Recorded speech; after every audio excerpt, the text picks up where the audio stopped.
So I read Robert Greene's 48 Laws of Power, and this is a fantastic book because it is very comprehensive and very well backed up. Like if you want to dispute any of these, you have to do quite a bit of background research into really disputing what he says because he has done his research. Basically, like the format works perfectly. It's just a law, like he lists the law one by one, and then he includes, I think he calls it, or he just includes an example of why this law is, why of like an example of this law being used in history by someone in history and why it worked out for them, or something like along those lines. And then later there's an interpretation section where he just interprets like why this story is relevant, why this person got what they did, and why it follows the law.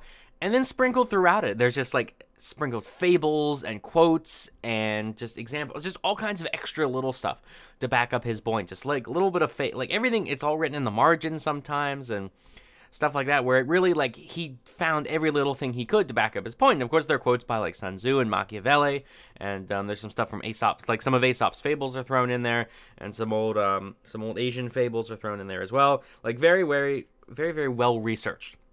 Where if you want to dispute them, you really got to do your research because he backs up each one. It's quite a big book, honestly.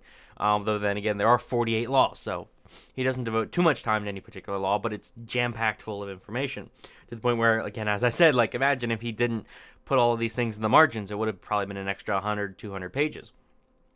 But no, I really enjoyed it. I do highly recommend it if you're interested in the whole power politics dynamic. That is what this is. It is a book on power politics, like in the sense of Machiavelli's The Prince, in the sense of Saul Alinsky's Rules for Radicals, those kind of books. It is not a book on morality. It is a rule on power politics, or a book on power politics, more on just how to get your way. And it's stuff that, like, you do have to interpret. You do have to keep context in these laws because again some of them are very not necessarily contradictory, but you can't get, like, you kind of have to pick one in a sense, or you have to balance very, very carefully.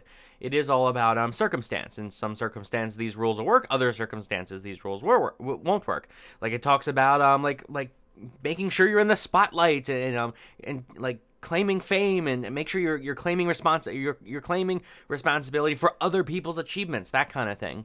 It talks about that, how you want to make sure that you are known when something happens and you take credit for it and you're not always hidden in the shadows. But at the same time, it says like don't be the center of attention at all times. You have to be sometimes you have to be in the shadows, and like there's something where you really have to really understand the difference of when to be in the shadows and when to be out in the spotlight. Of course, that reflects back to rule 1: never outshine the master. You never want to, like, you don't want to hold the spotlight when it means putting down, when it means your master will feel that he is being that you are a threat to him, that kind of thing. But it's all kinds of good stuff. I highly recommend it. I just realized I passed the 3-minute mark. Highly recommend. Like the video if you enjoyed. Subscribe for more, and thanks for watching.